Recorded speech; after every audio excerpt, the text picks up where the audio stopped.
You're listening to an Airwave Media Podcast. We took it all. We brought them to our land. An endless night, ember hot and icy cold. The rage of the earth. We made this curse. Carved it in the blood on our backs. We did not see. We could not, but she did. And in the end... What will I become? Senua's Saga. Hellblade 2. Play it now with Game Pass. Say goodbye to your credit card rewards. Greedy corporate mega stores, led by Walmart and Target, are pushing for a law in Congress to take away your hard-earned cash back and travel points to line their pockets. The Durbin-Marshall credit card bill would enact harmful credit card routing mandates that would end credit card rewards as we know it. If you love your credit card rewards, tell your lawmakers, hands off my rewards. Tell them to oppose the Durbin-Marshall credit card bill. Hey guys, before we get started today, I just want to make a special announcement that it is officially Hot Girl Summer. That's right, you guys have asked for them, and we are delivering. We have crop tops available in a brand new merch store. Thanks to the hard work of Jane Carmichael and Emily Baker, we are going to have crop tops, muscle tees, and all sorts of other fun merchandise. The link is going to be in the show notes and at trivialitypodcast.com. And now let's get on with the show. Recorded in Chicago, Illinois, with your hosts, Ken, Matt, Neal, and Jeff. This is Triviality.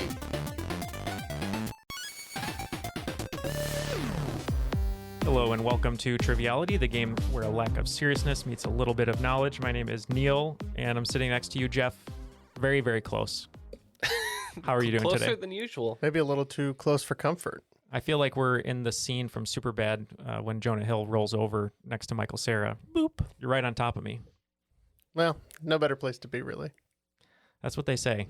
Or maybe no one says that. Who Ken, says that? Ken, how are you? I certainly haven't said it. I think Neal said it. Yeah, you haven't. And maybe I said it.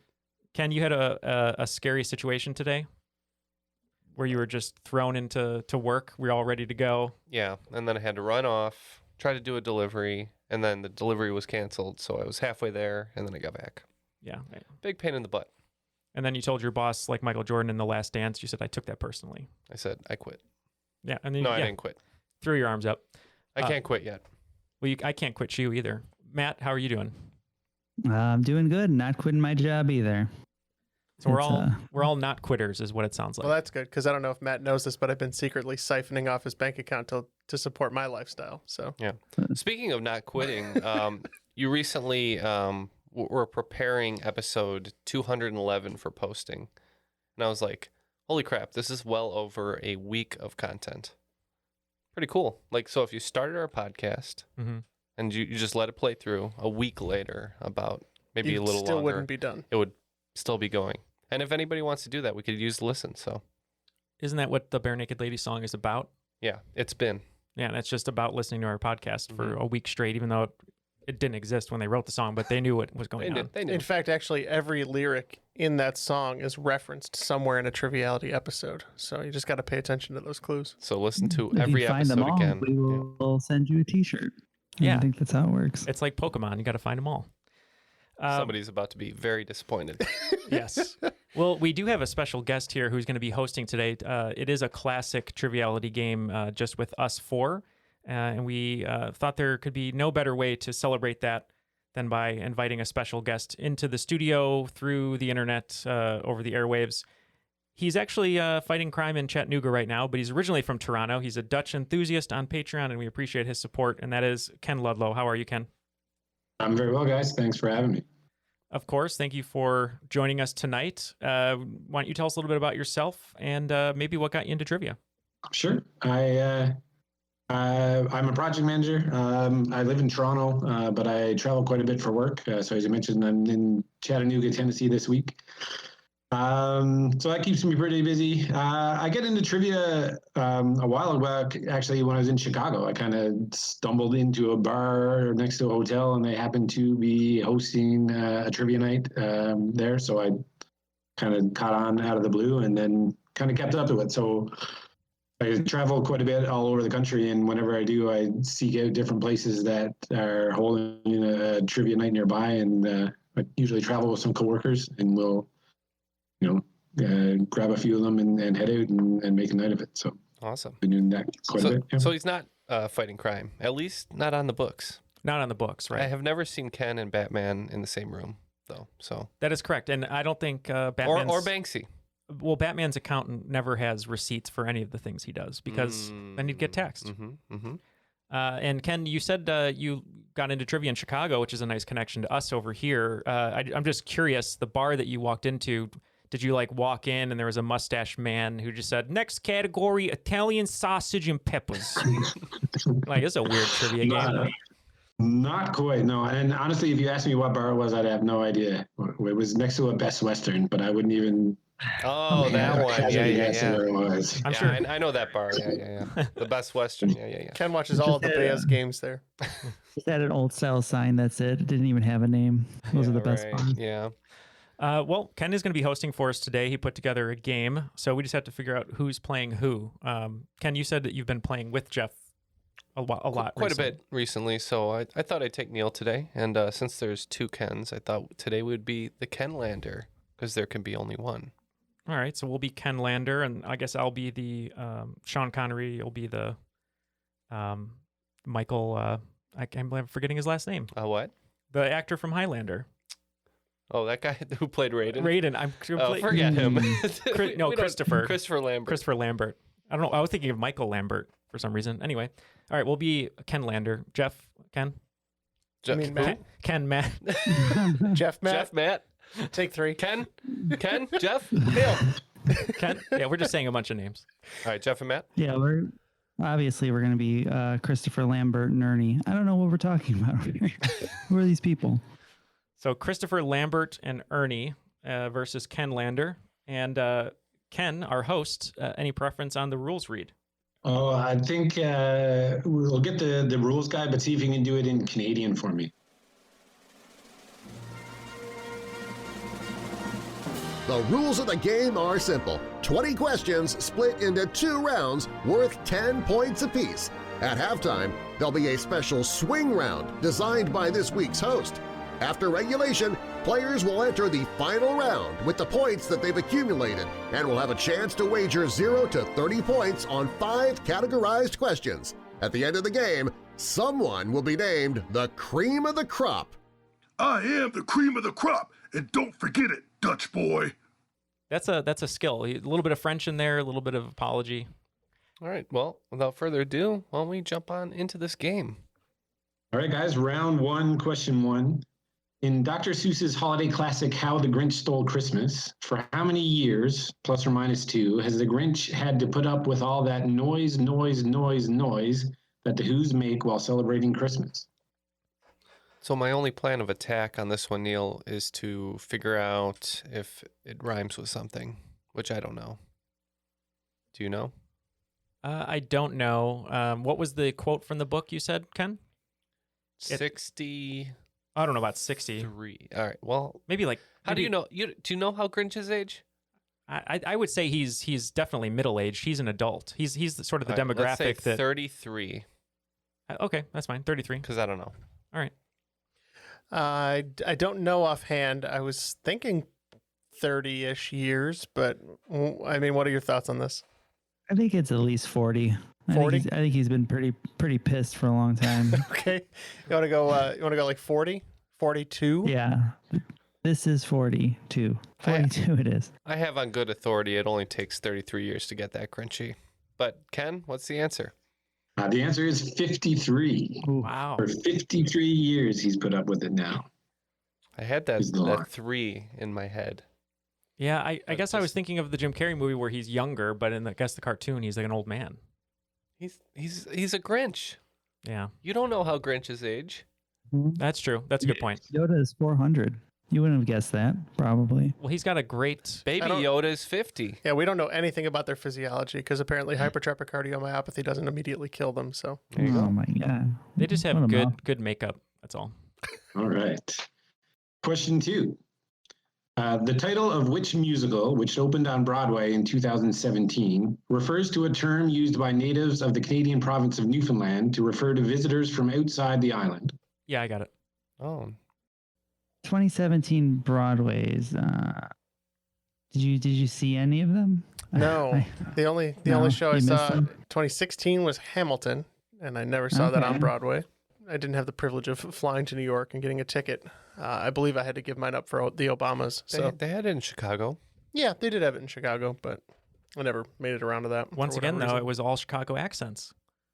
After the war, All right. Not gonna miss my shot. You're not throwing Take away about your shot. Two tree shots. That's all you get. Yeah, we don't know, right? Yeah, no, I don't remember what this is. I'm sure I've heard it at some point, but Yeah, Bon Voyage. They're French, right? I think.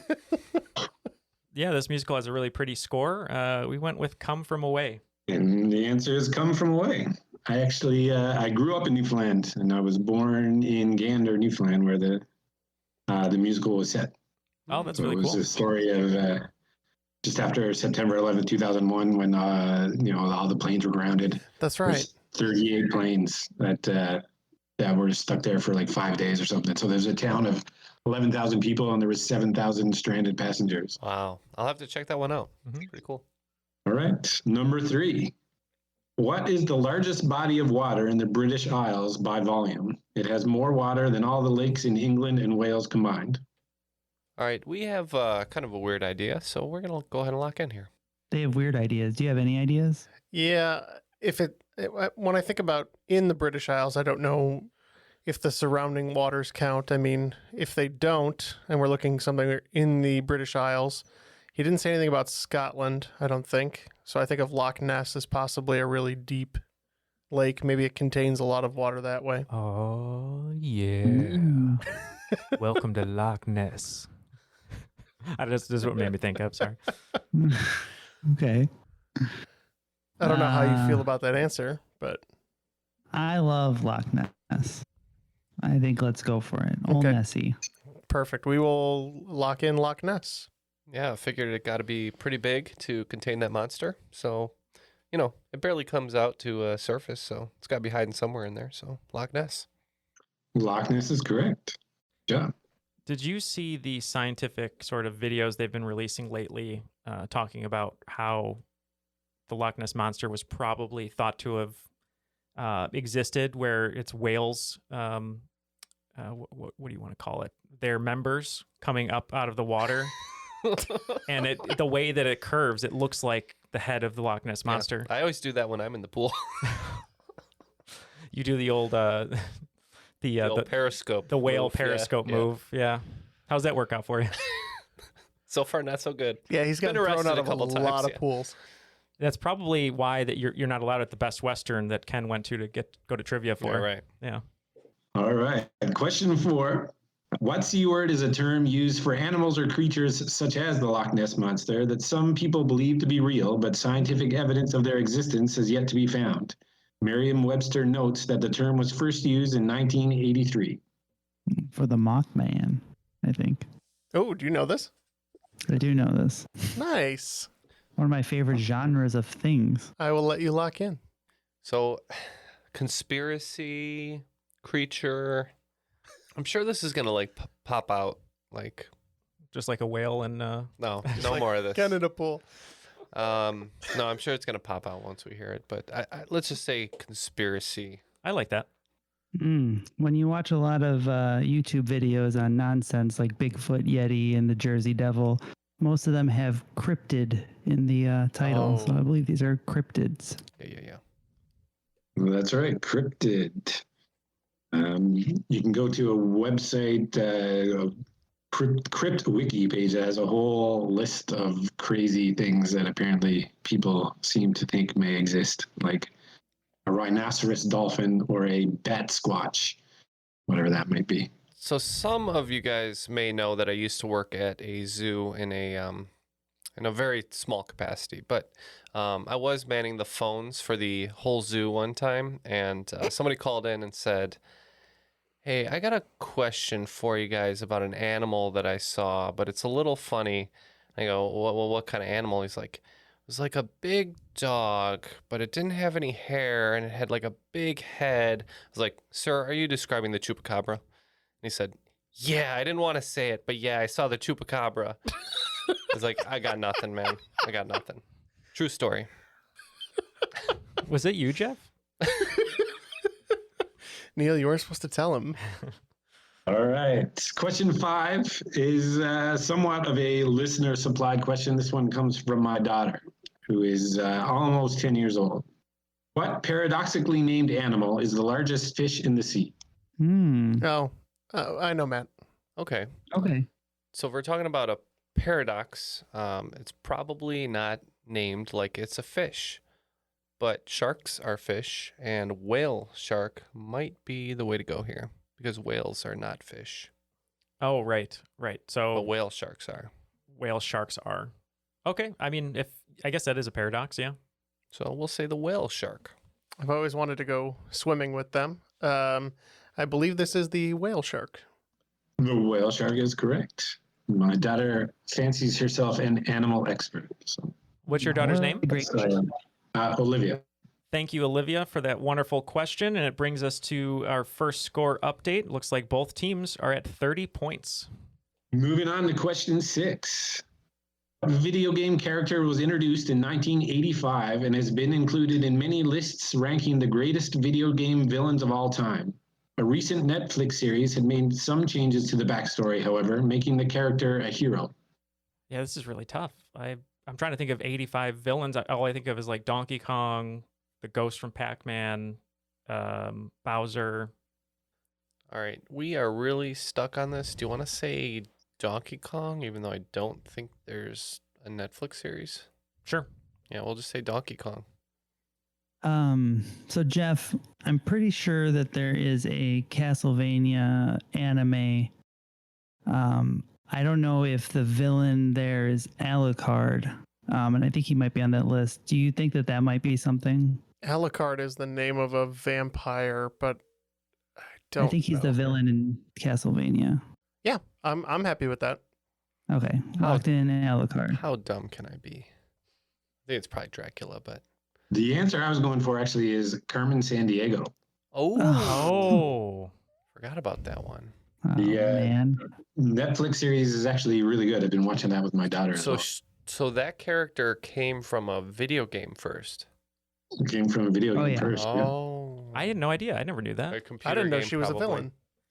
Yeah, she steals and She's goes around. stealing Oh stuff. yeah, I She guess goes so. to Chattanooga and then Toronto and then Chicago. She's like the original Thomas Coincidental. Krenn. It's coincidental. The Carmen Sandiego affair. Carmen Sandiego stopped in Chattanooga and stole their what? Choo-choo. Choo-choo? Their choo-choo. Yeah. Or chili? What do they have there? I just used to tune in to Carmen Sandiego to watch Rockapella.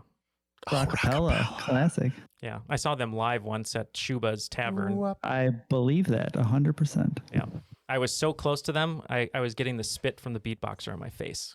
That's got to be your best memory. That's it. You peaked. All right, question number 7. What is the last name of brothers George, Charles, and Edward, whose company trademarked the name ping pong in the U.S. in the early 1900s when they introduced table tennis to Americans? Through World War I and the 1920s, they focused on producing wooden jigsaw puzzles, and the company also introduced the Nerf ball in 1969, starting that line of toys. Okay. I mean, I like your answer too, though. So, I think yours is good. all right, we'll give it a shot. We'll lock in with our answer. Nerf is by Mattel, I think. Okay. The only other one I could think of is Hasbro, and I don't know if that's like the Has Brothers or something, but Hasbro is good. Now I'm confused. I know. Sorry. I don't know. What do you want to go with? Mattel? Yeah, we can go with Mattel. Okay. All right, we're taking the one with brothers right in the name and saying Parker Brothers. And Parker Brothers is correct. Nice. Question number 8. Quixotry is a word defined as acting in a way that is inspired by romantic beliefs without regard for reality. Scrabble player Michael Cresta played the word Quixotry in a match in 2006 that, at the time, was a record for the most points from a single word in a sanctioned Scrabble event in North America. It scored him what timely number of points? All right, we'll lock in here with a little bit of a guess. Well, timely. So maybe something to do with the clock. I was thinking of maybe possibly a date that's romantic, like 214. That would be romantic. It's a lot of points, but That's a lot of points, maybe. But unless you want to go with the other romantic joke answer, which is about a third of those points. All right. You're going with Nice. Valentine's Day.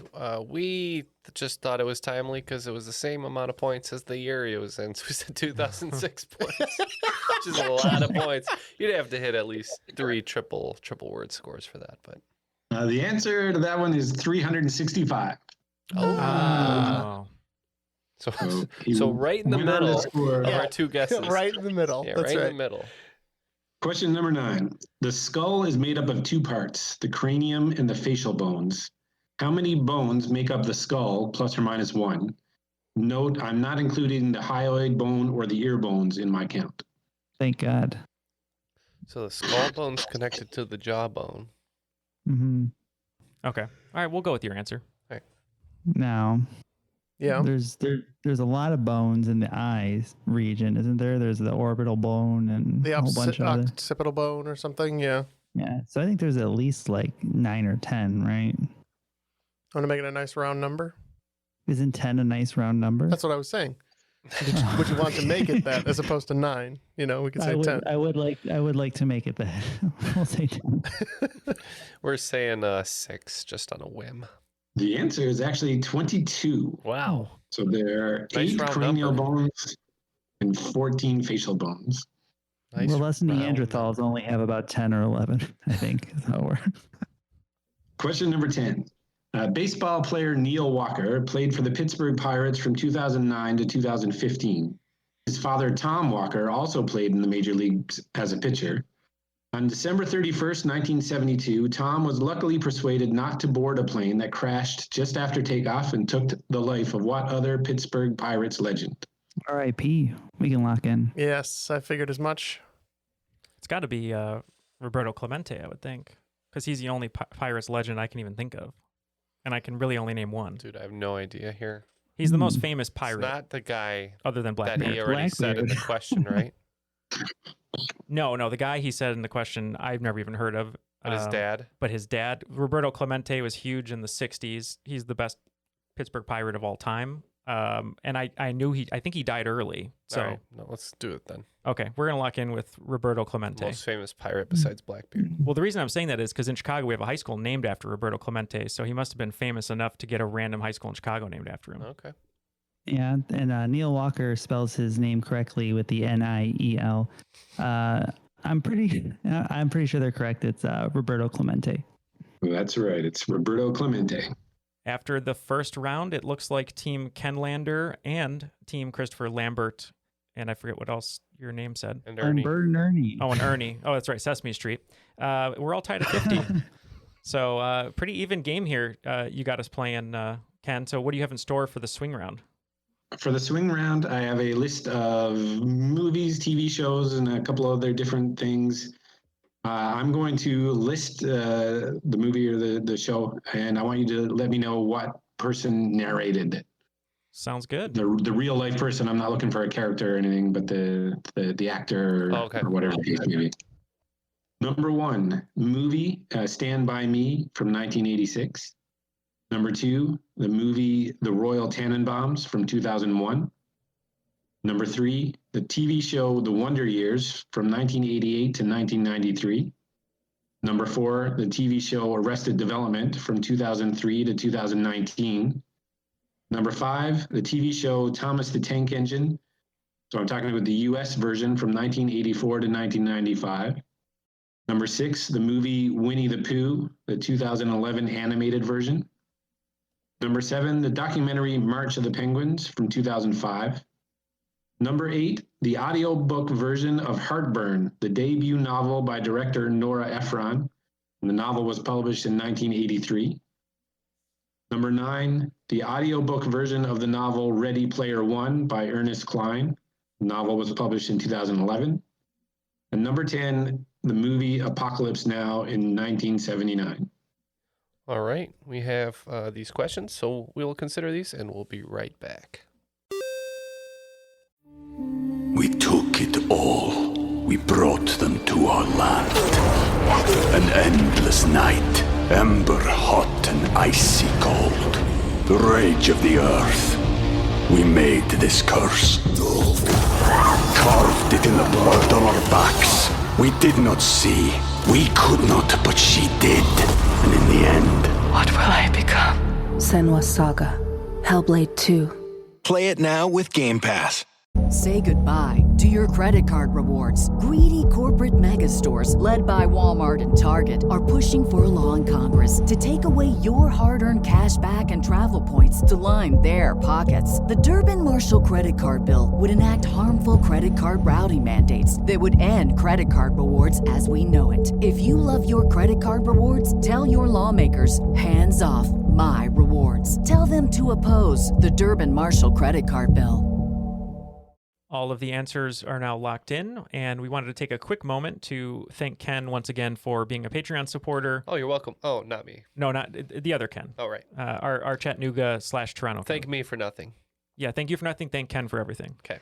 So Ken is a Patreon supporter. He's a Dutch enthusiast, and we couldn't do this without him. If you'd like to join him, you can go to patreon.com/Triviality Podcast. And what will we do for people, Jeff? Foot massages? Definitely not me, probably you guys, but No. back Not on the table. massages? No, I will not touch people with my hands. Sorry, Neal. All right, what if you wore gloves? Still. Okay, well, that one time that we put a body in acid, we had gloves on. It was okay. We're not. There are some things, Neal, that are just supposed to be between podcasters. So what can people get if they join on Patreon? We have, I think the best thing is probably a lot of audio content. A lot of audio content. Well over 30, maybe 40 hours Even now. more I don't of even this. know. Yeah, if you want more of this. Yeah. Pretty much. Yeah. If you like the crap that we put out here, you're going to love the crap we put on Patreon. A mega crap. What a great tagline. Trademark. Get your yeah. Great tagline. Well, yeah, please join Ken by going to patreon.com/Triviality Podcast. And Ken, I'm going to throw it back to you, but I do have a quick question. Out of these 10 examples you gave of movies and TV shows, if you could only have one for the rest of your life, what would it be? Well, I don't know. It would probably have to be Winnie the Pooh. Great answer. You couldn't watch that over and over again. Great answer. I agree. Yeah. But the real question is, who would you like to narrate your life? What about Winnie the Pooh himself? No. I can't do a Winnie the Pooh Arrested accent. Development. Yeah, I'd have Ron Howard Arrested in a heartbeat. Development. Yeah. Sorry, not Winnie the Pooh. Number 4. Overruled. All right. Well, shall we dig into these? Let's do it. All right. Number 1 was the movie Stand By Me from 1986. Boom, boom, boom, boom, boom, boom, We went Richard Dreyfuss. boom, boom, boom. We also went with Richard Dreyfuss. And the answer is Richard Dreyfuss. Number 2 was the movie The Royal Tenenbaums from 2001. Yeah, we think this is not a cast member of the movie, but probably one of the Wes Anderson regulars. So we said Jeff Goldblum because he's got the best voice. Yeah, we didn't know for sure, but we just guessed Bill Murray. The answer to this one is actually Alec Baldwin. Oh. Not a Wes Anderson regular. Yeah, that's not kind of an off-kilter choice for him. Mm-hmm. Number 3, TV show The Wonder Years from 1988 to 1993. I surprised Ken with this one. He didn't know this one, but it's kind of a fun trivia fact. I always find it fascinating. Once you think about it, Neal, it kind of sticks in your brain, if you know what I mean. One of the wet bandits. It is one of the wet bandits himself, Daniel Joe Stern. Pesci. When I was a kid. I got into a lot of scraps. Mm-hmm. Like food scraps? Yes, we also said Daniel Stern. We'll end that. Daniel Stern is correct. Number 4, TV show Arrested Development from 2003 to 2019. Yep. One of the easier ones for us. We said Ron Howard. Bum, ba-da-da-da-dum. Yeah, we said Ron Howard. Ron Howard is correct. Number 5, television show Thomas the Tank Engine. And I'm talking about the U.S. version from 1984 to 1995. Yeah, we know Ringo Starr has a connection to this. He might be the conductor guy. I think he's a conductor guy, and Or you may call it an might be on all-star connection. He might be on another show too, but we said Ringo Starr. We also went with Ringo Starr. And the answer was George Carlin. I was going to nice. say George Carlin. I thought it was completely wrong. I should have said it. That was my bad. I thought right. Carlin took over for him, but... Yeah, Ringo Starr did before that. So George Carlin took over from Ringo Starr for the U.S. version in 84. Oh, wow. I didn't follow the advice of all the great trivia players we've met who've been on the show, including Ken, of just, say your gut answer. And Go if with it's the wrong, at least say it out loud. Yep. Number 6, the 2011 animated version of the movie Winnie the Pooh. Yeah, we really didn't know on this one, so we just assumed Pooh was going into new trees, exploring for new beehives, and we said Leonard Nimoy. No, I believe that this was after Winnie the Pooh ran into the Knights That Say Knee. We said John Cleese. And the answer is John Cleese. How'd you know that one? I kind of remembered an advert for it. An advert? An advert, yes. Oh, God. An advertisement? An advertisement, yes. God. Number 7, the documentary March of the Penguins from 2005. Yeah, we went Morgan Freeman. Classic. Yes, Morgan Freeman. Yeah, that one is a classic. Morgan Freeman is correct. Number 8, the audiobook version of Heartburn, the debut novel by director Nora Ephron. The novel was published in 1983. This one gave me a lot of trouble. I'm a big Nora Ephron fan. I know the book. I know it's about like divorce or marriage breaking up or something. Oh, Heartburn. Heartburn, yeah. And I couldn't remember. I always think that she's married to Rob Reiner, but I think Rob Reiner's actually was married to Penny Marshall for a while, and I always mix those two up. But I couldn't remember who the narrator was. We said Rob Reiner, and then I remember, Carrie Fisher wrote a bunch of books, and then I got confused because Meryl Streep played Carrie Fisher in the book about Carrie Fisher's life. So I didn't know if it was Meryl Streep or Carrie Fisher, and I just said Carrie Fisher. And you've questioned and accepted to yourself? Yes. But funny you should mention Rob Reiner and Penny Marshall, because we just guessed Penny Marshall. And once again, Neal, you should have went with your gut answer, maybe, but the answer was Meryl Streep. She actually starred in the movie version of the novel. That's why I'm thinking of it. And who was the male lead in that? Because I think that's what's screwing me up. It was Jack Nicholson, wasn't it? I'm not sure. Okay. Sorry. I don't know. Something's got to give. If it was, I'm just going to leave for the rest of the episode because I should have known that. All right. Number 9 was the audiobook version of the novel Ready Player One by Ernest Cline. The novel was published in 2011. Yep. I love the first book. Just finished the second book. And I know that Will Wheaton is the narrator. We figured this guy was just so in love with the book, he wanted to make it a movie after narrating this. We said Spielberg. And the answer is Will Wheaton. It was Jack Nicholson, audience, for the record. And see you later. Neal's out.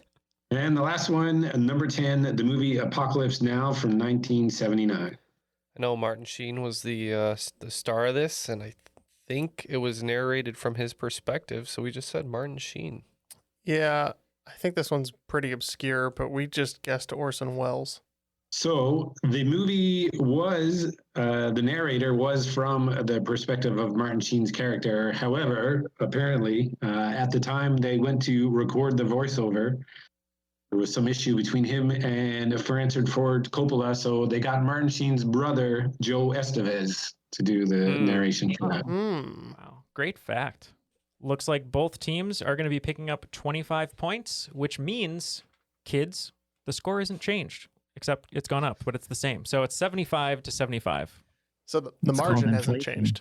The score has. The score's changed, the margin hasn't, but the attitude is very peachy right now. All right, well, we'll move on to round 2. Question number 1. Which company's first product was also the first product to raise over $10 million in pledges on the website Kickstarter in 2012? The products were shuttered and the company sold in 2016, even though another project it created was the first to raise $20 million on Kickstarter in 2015. I think I heard a clue in there. And I don't know if this brand started on Kickstarter, but if the clue is what I'm thinking it is, then I think it makes sense. When I think of successful Kickstarters, I remember that fancy cooler that raised a ton of money. For some reason, I was thinking Cards Against Humanity was like a Kickstarter, but maybe they sold, okay. But I don't know where Shuttered comes in. Let's go with Cards Against Humanity. Okay. That's a really good guess. I don't know if he put this clue in there, but I heard Ken say Shuttered, which made me think of like a camera or a lens. And I can't remember when GoPro started, but it seems like it would fit to be a Kickstarter item. So we went GoPro.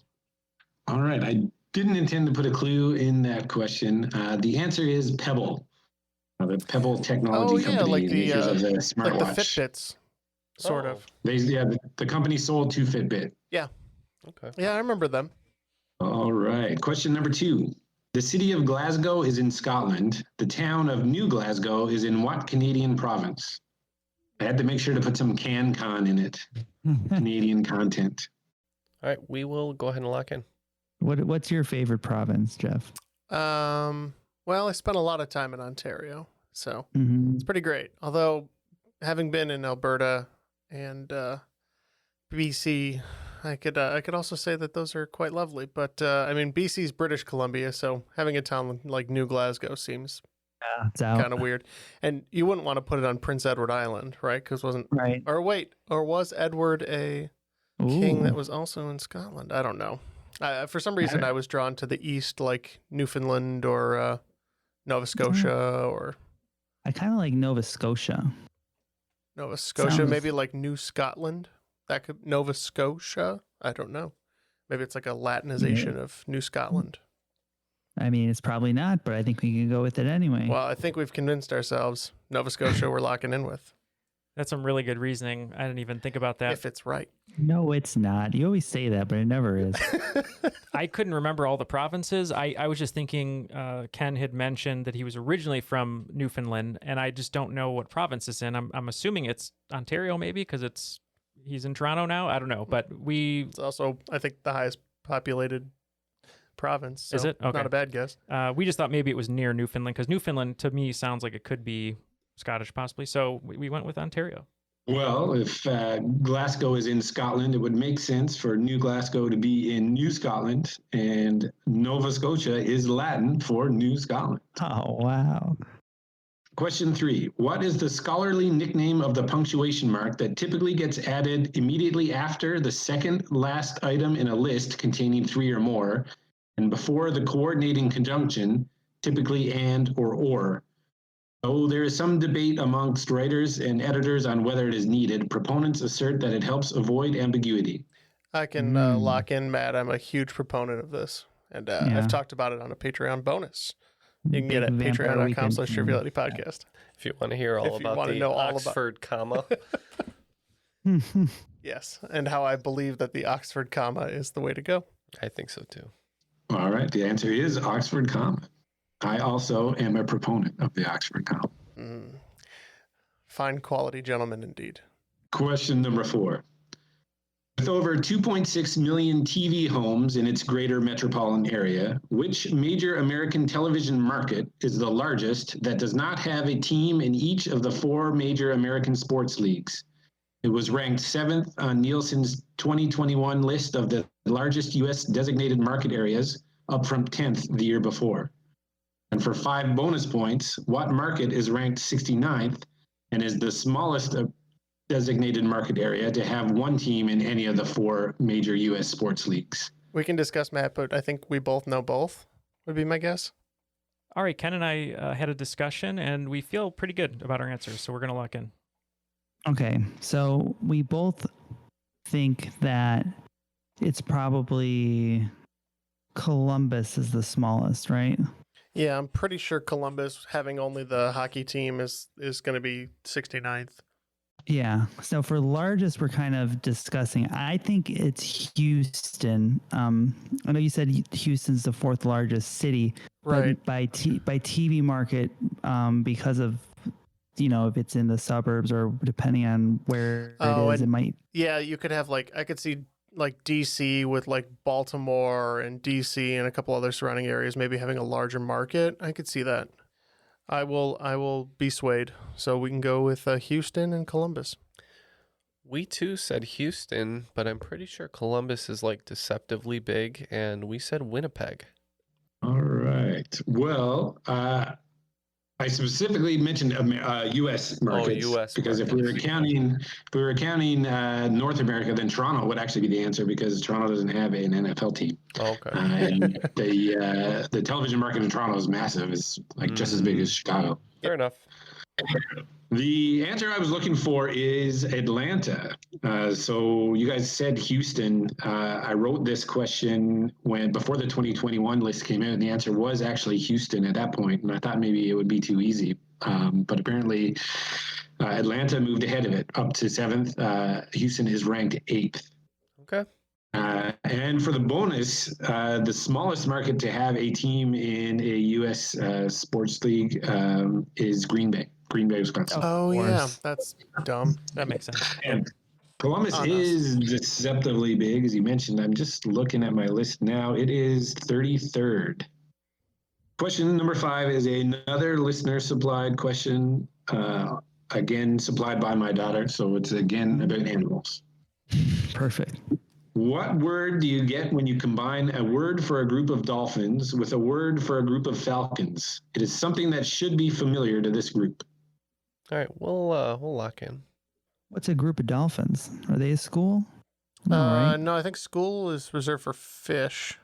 A pod? Oh, they're a pod. That's right. And I think that Is it a podcast? It has to be. Okay. Yeah, podcast. We'll lock in podcast.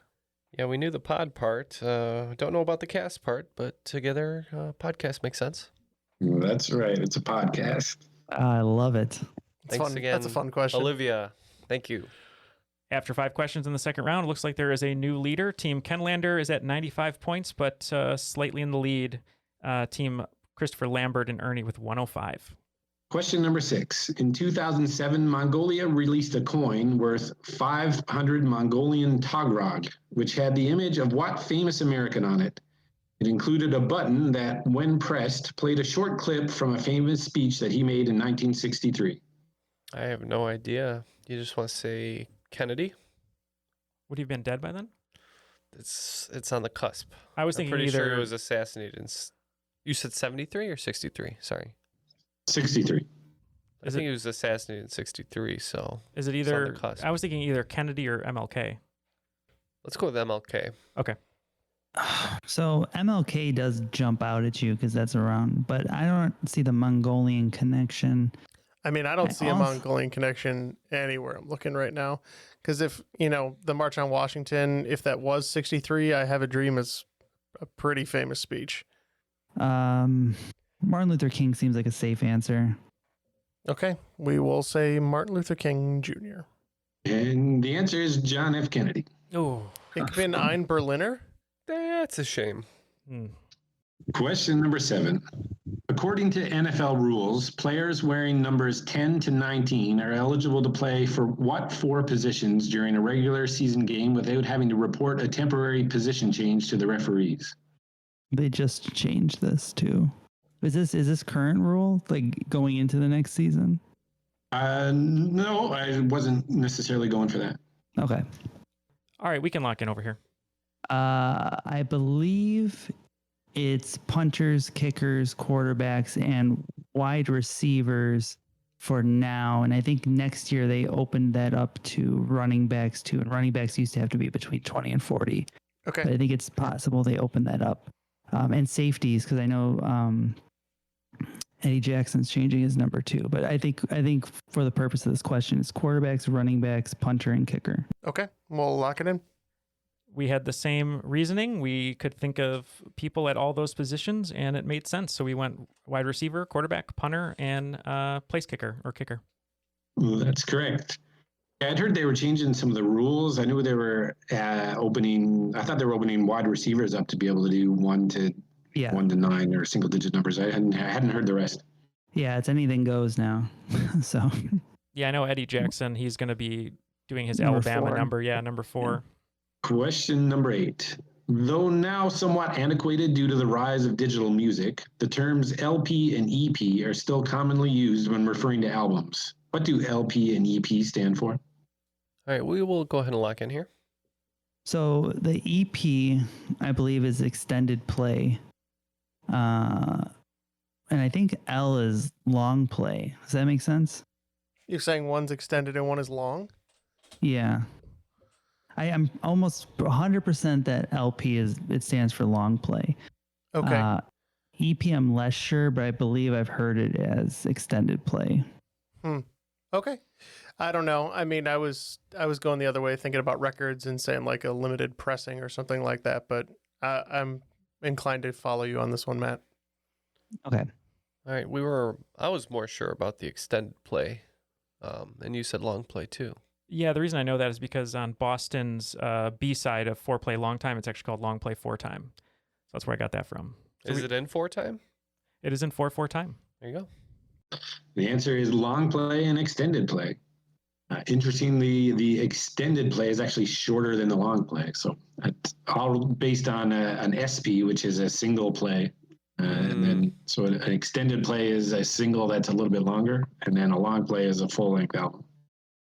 All right, number 9. In the first line of the song, Nothing Compares to You, how much time has passed since whoever it was took their love away from Sinead O'Connor? Is this the one about the Pope? I don't know the song. I think I know it, Matt. It's not about the Pope. She tore up a picture of the Pope on SNL, and it's a cover of another artist's song, but I think we've got it. Okay. Very edgy. Yeah. Well, it was a Prince song. He wrote it. How many years? I don't know the song that well. I don't know if he did it or if he wrote it for another artist. All right, let's say 3. He did do a version of it. I was going to say 3 actually for some Say random 3. reason. Yeah. That makes like a decent amount of sense. Yeah, it's like a long time, but it's like It's not extended though. Acceptable. It's acceptable, but not still acceptable. be hung up. Yeah, exactly. Yeah. I believe it's been 7 hours and 16 days. That's it. If I remember right, Matt. It sounds like that, at least in my head. Mm-hmm. So do you want to lock that in? Oh, I don't care. Yeah, sure. Yep, perfect. We'll lock it in. All right, it has been 7 hours and 15 days. Oh, no. Yeah, love to see that. Yeah. The old Schadenfreude strikes again. It's because it was a leap year. I knew it. The song, it was written by Prince for a side project he had in 1985 or something called The Family, I think. And they released it, and then Sinead O'Connor came out with it after, and it was a huge hit, and then he released it again in 1993 or something like that. Interesting. Okay. All right, question number 10. What is the name of both the capital city of Guyana in South America and the capital city of the Cayman Islands in the Caribbean? They both have the same English-sounding name, though technically one is one word and the other is two. No word on whether Patrick Ewing has ever visited either city. Perfect. Got it, Matt? Yeah. You got it? I think so, but I'll let you say. Okay. So the only thing that Patrick Ewing gets me to, he played for the Knicks, but he famously went to Georgetown, which are the Hoyas. So does Georgetown. Just Georgetown, probably. Okay. All right, we'll lock in with Georgetown. Oh, I was going to say Hoyaville. No. I think Neal was about to before I stopped him. I thought I was going to say La Jolla, but I was like, no, that's just LA. Yeah. So Space Jam Mountain. Because he was in Space Jam. I don't know if you knew that. We will say Georgetown as well. Georgetown is correct. Yep. Going into the final round, the scores are Kenlander with 125 and Christopher Lambert and Ernie with 135. So what are those categories, Ken? All right, the categories for the final round are number 1, transactions in sports. Number 2, economics. Number 3, architecture. Number 4, geography. And number 5, Hollywood history. Ooh, these speak to me. All the wagers are now locked in. Let's hear those questions, Ken. All right. Final round question number 1, transactions in sports. John Madden, the namesake of the Madden NFL video game series, hosted Monday Night Football from 2000 to 2005 with partner Al Michaels. After the 2005 season, John Madden's contract was up, so he decided to move to NBC, which was starting to air Sunday Night Football in 2006. Al Michaels wanted to move with Madden, but was still under contract to ABC, ESPN. Disney-owned ABC agreed to let Michaels out of his contract to sign with NBC in exchange for the rights to an animated character created by Walt Disney himself in the 1920s. What was the name of the character whose rights were transferred from Universal to Disney in exchange for letting Al Michaels out of his contract, making him, to my knowledge, the only sports figure ever to be traded for a cartoon? It's really funny. Number 2, economics. Consider this scenario. In February 2007, Matt goes to see the movie Norbit during its opening weekend. What a shame. 20 minutes into the movie's 103-minute runtime, he realizes that the movie is very, very bad. He decides to stay for the remaining 83 minutes because he does not want to waste the $5 he spent for the ticket. This is an example of what economic principle? That really happened to Matt, though. He definitely saw Norbit on opening weekend and stayed the whole time. Pretty sure he mentioned it on one of the Yeah, I'm pretty sure he did too. How you doing? Yeah, I love Norbit. That part was not factual. That movie's good. All right. Number 3, architecture. The word for what architectural features, commonly carved from stone, is derived from the French word for throat. Known to exist as far back as ancient Egypt, their primary purpose is to siphon water away from a structure. They became a fixture of European architecture around the year 1200, where they also served a secondary purpose of warding off evil spirits. Number 4, geography. In the final scenes of Indiana Jones and the Last Crusade, Indiana and his father finally tracked down the legendary Holy Grail in the Temple of the Sun, which they found in the city of Alexandretta, a real ancient city close to what is now Iskenderun in modern-day Turkey. The exterior scenes at the Temple of the Sun, however, were filmed at what UNESCO heritage site, and in what current country is it located? Question 5, Hollywood history. Actor James Dean died on September 30th, 1955, when he crashed his sport Porsche 550 Spider, nicknamed Little Bastard. While Dean died instantly, the car continued to cause havoc, including accidents, death, and even a fire to many people who encountered it or even pieces of it, leading to what has become known as the curse of Little Bastard. All of this could have been avoided, though, if Dean heeded the advice of a fellow actor. 7 days before the crash, after seeing Dean in the car outside a restaurant, what actor, who would go on to become knighted in real life, as well as play a famous knight on screen, told Dean, if you get in that car, you will be found dead in it by this time next week? All right, great questions here. We will be thinking about these for a little bit, and we'll be right back. All right, all the answers are now locked in for the final round. Before we throw it back to Ken, just wanted to say come join us over at the Crop and Discord, where you can interact with other listeners. Ken is on Discord. We're recording on Discord right now, so there's lots of opportunity to talk to other members of the Crop and enjoy each other's company. And if you'd like to enjoy others' company in the T-shirts or stickers or mugs that have our logo on it, you can go to TeePublic to check out our store. You can either get there by going to trivialitypodcast.com and clicking merchandise, or you can just go to TeePublic and then type "where is Triviality," and I'm sure it'll pop up. It's not tested. It probably will. All right. Question 1. What animated characters' rights were traded back to the Walt Disney Company in exchange for letting Al Michaels out of his contract to go to NBC? We could not come up with a good answer for this one, but luckily we only wagered 10, and we said Donald Duck. We wagered 30 on this one. It's something that I had seen either on some YouTube channel or it was on an ESPN article, but I know that they traded him for Oswald the Lucky Rabbit. They really wanted that IP back. What the hell is Oswald the Lucky Rabbit? Well, no one knows because they did nothing with it. And the answer is Oswald the Lucky Rabbit. Apparently they were quite happy to get the rights back. They had an Oswald the Lucky Rabbit Day with a parade and balloons and stuff at the Disney headquarters. But yeah, I don't know what they did with it. I think he's in phase 4 of the MCU, to be honest. So it just looks like Mickey Mouse, but with blue pants and bigger, more oblong ears. Mm-hmm. All right, question number 2 is economics. Consider this scenario. In February 2007, Matt goes to see the movie Norbit during its opening weekend. 20 minutes into the movie's 103-minute runtime, he realizes that the movie is bad. He decides to stay for the remaining 83 minutes because he does not want to waste the $5 he spent for the ticket. This is an example of what economic principle? This is why the podcast is still going and why I think some of you guys still listen to it. It's the sunk cost fallacy. We wagered 30 points on this, and, you know, much like my $30,000 degree, I got to use something with economics, and that's a sunk cost fallacy. Yeah, we wagered 10. Sunk cost fallacy is correct.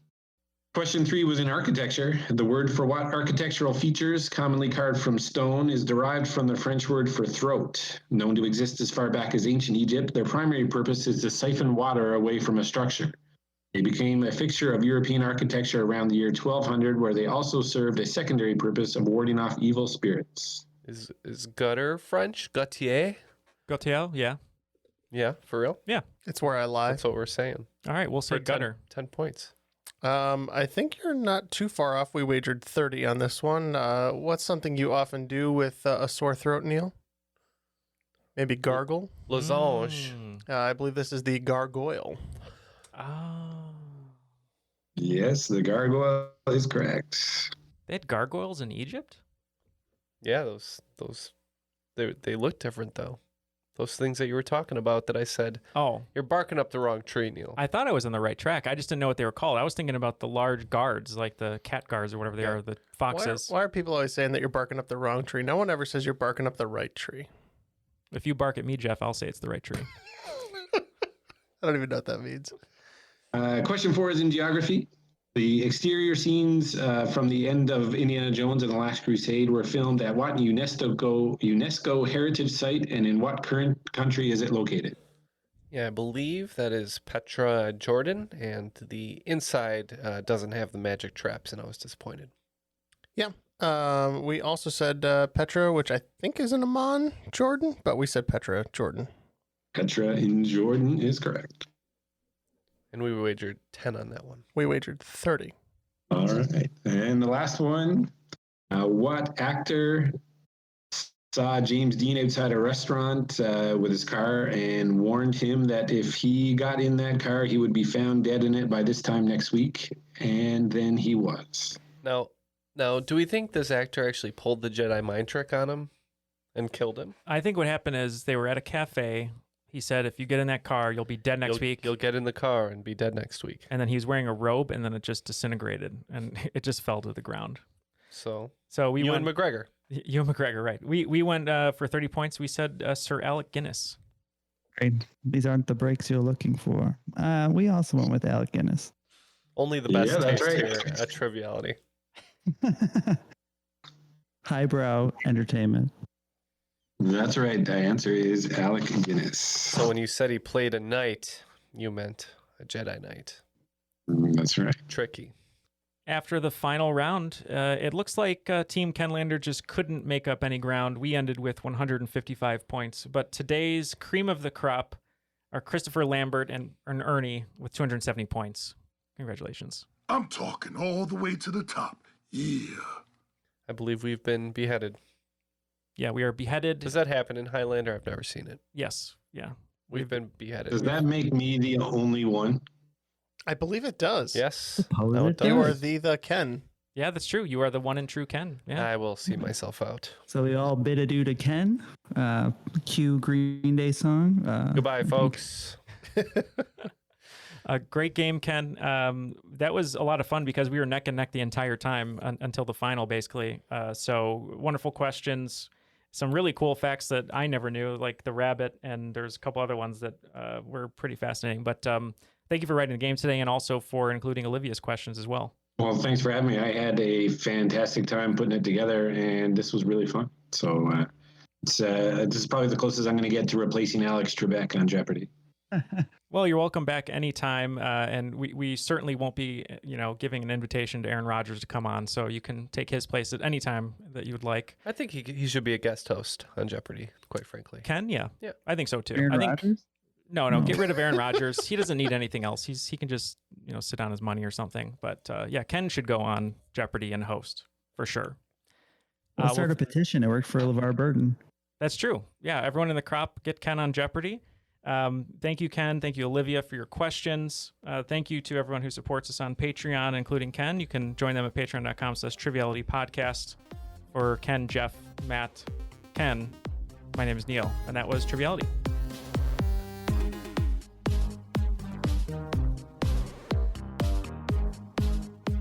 All right. Question 4. What C word?